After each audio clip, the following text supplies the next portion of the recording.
കർത്താവായ യേശുക്രിസ്തുവിന്റെ നാമത്തിൽ ഞങ്ങളുടെ ക്രിസ്ത്യബന്ധനം അറിയിക്കുകയാണ്. ഇത്രയും നേരം ദൈവത്തിന്റെ ദാസരിൽ കൂടി നിങ്ങൾ വചനം കേട്ടുകൊണ്ടിരുന്നു. വീണ്ടും ഒരല്പനേരം കൂടി നിങ്ങൾ ശ്രദ്ധിക്കണമെന്ന് യേശുവിന്റെ നാമത്തിൽ ഞങ്ങൾ അപേക്ഷിക്കുകയാണ്. ജീവപുസ്തകത്തിൽ പേരെഴുതിപ്പെടാത്ത ഏവരെയും തീപ്പൊയ്കയിൽ തള്ളിയിടും. ബൈബിളിന്റെ ഏറ്റവും അവസാനത്തെ പുസ്തകമായ വെളിപ്പാട് പുസ്തകത്തിൽ 20-ാം അധ്യായം അതിന്റെ 15-ാമത്തെ വാക്യത്തിൽ ഇങ്ങനെ പറഞ്ഞിരിക്കുന്നത്, ജീവപുസ്തകത്തിൽ പേരെഴുതി കാണപ്പെടാത്ത ഏവരെയും തീപ്പൊയ്കയിൽ തള്ളിയിടും. പ്രിയ സഹോദരങ്ങളെ, തീപ്പൊയ്കയിൽ പോകാതിരിപ്പാൻ, തീപ്പൊയ്കയിൽ വീഴാതിരിപ്പാൻ സ്വർഗത്തിലെ മഹാദൈവം ഞങ്ങളോട് കൽപ്പിച്ചു. ഞങ്ങൾ ഇവിടെ വന്ന് യേശുവിന്റെ വചനം നിങ്ങളോട് ഘോഷിക്കുകയാണ്. എന്തിനാ ഇവിടെ വന്നിരിക്കുന്നത്? തീപ്പൊയ്കയിൽ വീഴാതിരിക്കാൻ വേണ്ടിയാണ്. എന്താണ് തീപ്പൊയ്ക? നിത്യനരകമാണ്. അവിടെ കെടാത്ത തീയാണ്, ചാകാത്ത പുഴുവാണ്, ഗന്ധകം കത്തുന്ന തീപ്പൊയ്ക. ഈ ഗന്ധകം കത്തുന്ന തീപ്പൊയ്കയിൽ വീഴാതിരിക്കാൻ സ്വർഗത്തിലെ ദൈവം ഞങ്ങളോട് കൽപ്പിച്ചിട്ട് പേരൊക്കട ദേശത്ത് വന്നിരിക്കുകയാണ്. ഓക്കെ, മറ്റൊരുത്തല്ലും രക്ഷയില്ല. നാം രക്ഷിക്കപ്പെടുവാൻ ആകാശത്തിന്റെ കീഴിൽ ഭൂമിയുടെ മുകളിൽ നൽകപ്പെട്ട വേറൊരു നാമവുമില്ല. രക്ഷയ്ക്ക് ഏക നാമം യേശുക്രിസ്തുവിന്റെ നാമമാണ്. യേശുവിന്റെ നാമത്തിലാണ് രക്ഷ, യേശുവിന്റെ നാമത്തിലാണ് രോഗസൗഖ്യം, യേശുക്രിസ്തുവിന്റെ നാമത്തിലാണ് പാപത്തിന് മോചനം, യേശുക്രിസ്തുവിന്റെ നാമത്തിലാണ് ബന്ധനങ്ങൾ അഴിയുന്നത്. യേശുവിന്റെ നാമത്തിൽ പ്രാർത്ഥിച്ചാല് സ്വർഗത്തിലെ മഹാദൈവം പ്രാർത്ഥന കേൾക്കത്തുള്ളൂ.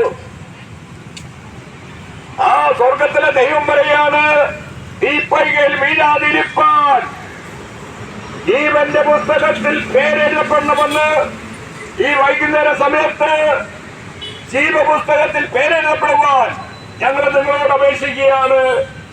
എങ്ങനെയാണ് ഒരാളുടെ പേര് ജീവന്റെ പുസ്തകത്തിൽ വരുന്നത്? യേശുക്രിസ്തുവിന് ദൈവമായിട്ടും രക്ഷിതാവായിട്ടും കർത്താവായിട്ടും അംഗീകരിച്ച് യേശുക്രിസ്തു സ്വർഗത്തിലെ മഹാദൈവമാണ്. ആ മഹാദൈവമായിരിക്കെ മനുഷ്യാവതാരമെടുത്ത് ഈ ഭൂമിയിൽ ജനിച്ചു.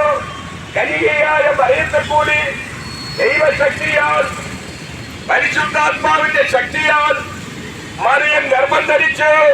യേശുക്രിസ്തു ഈ ഭൂമിയിൽ ഭൂജാതനായി 33.5 വർഷക്കാലം ഈ ഭൂമിയിൽ ജീവിച്ചിരുന്നു.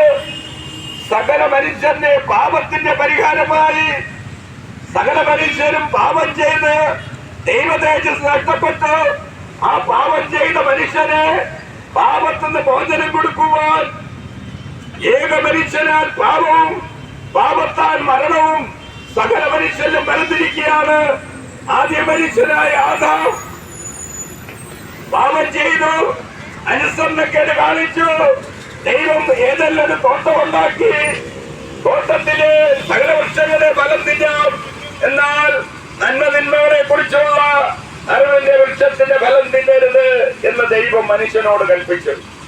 ഇന്നും മാതാപിതാക്കൾ പറയും, മക്കളെ ലഹരി ഉപയോഗിക്കല്ല്, സിഗരറ്റ് വലിക്കല്ല്, കഞ്ചാവ് കുടിക്കല്ല് എന്ന് പറയുമ്പോൾ ഇന്നത്തെ കുഞ്ഞുങ്ങൾ 90% അനുസരണക്കേട് കാണിക്കുന്നത് പോലെ, അപ്പനമ്മയെ ബഹുമാനിക്കാത്തത് പോലെ, അപ്പനമ്മയെ അനുസരിക്കാത്തത് പോലെ, ലഹരിക്ക് അടിമയായിക്കൊണ്ടിരിക്കുന്നത് പോലെ, അന്ന് ആദ്യ മനുഷ്യനായ ആദാം അനുസരണക്കേട് കാണിച്ചു, വിലക്കപ്പെട്ട കനി ഭക്ഷിച്ചു. തിന്നരുതെന്ന് പറഞ്ഞ ദൈവം പറഞ്ഞ ആ വൃക്ഷത്തിന്റെ ഫലം തിന്നു.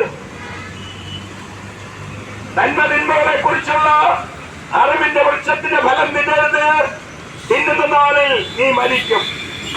അപ്പോൾ ദൈവത്തിന് പറഞ്ഞതിനനുസരിക്കാതെ ആ വൃക്ഷഫലം കാണാൻ നല്ലതും ജ്ഞാനം പ്രാപിക്കാൻ ജാമ്യമെന്നും തിന്നുവാൻ രുചിയുള്ളതെന്ന് മനസ്സിലാക്കി ആ വൃക്ഷത്തിന്റെ ഫലം ഭക്ഷിച്ചു. അങ്ങനെ ദൈവത്തിന്റെ തേജസ് നഷ്ടപ്പെട്ടുപോയി. മനുഷ്യൻ പാപിയായി തീർന്നു. ഏതൻ തോട്ടത്തിൽ നിന്ന് പുറത്താക്കി. ഈ പുറത്താക്കപ്പെട്ട മനുഷ്യൻ, നരകത്തിന് അർഹനായി തീർന്ന മനുഷ്യൻ, ഗന്ധകം കത്തുന്ന തീപ്പഴയിൽ പോകാനുള്ള മനുഷ്യൻ, ആ മനുഷ്യനെ രക്ഷിപ്പാൻ സ്വർഗത്തിലെ മഹാദൈവം ആ സ്വർഗീയ മഹിമകുടങ്ങൾ വെടിഞ്ഞുകൊണ്ട് കന്യകയായ മറിയത്തിൽ കൂടി ഈ ഭൂമിയിൽ ദൈവശക്തിയാൽ, പരിശുദ്ധാത്മാവിന്റെ ശക്തിയാൽ ഗർഭം ധരിച്ചു, ഈ ഭൂമിയിൽ ജനിച്ചു. 33.5 വർഷക്കാലം ഈ ഭൂമിയിൽ ജീവിച്ചിരുന്നു.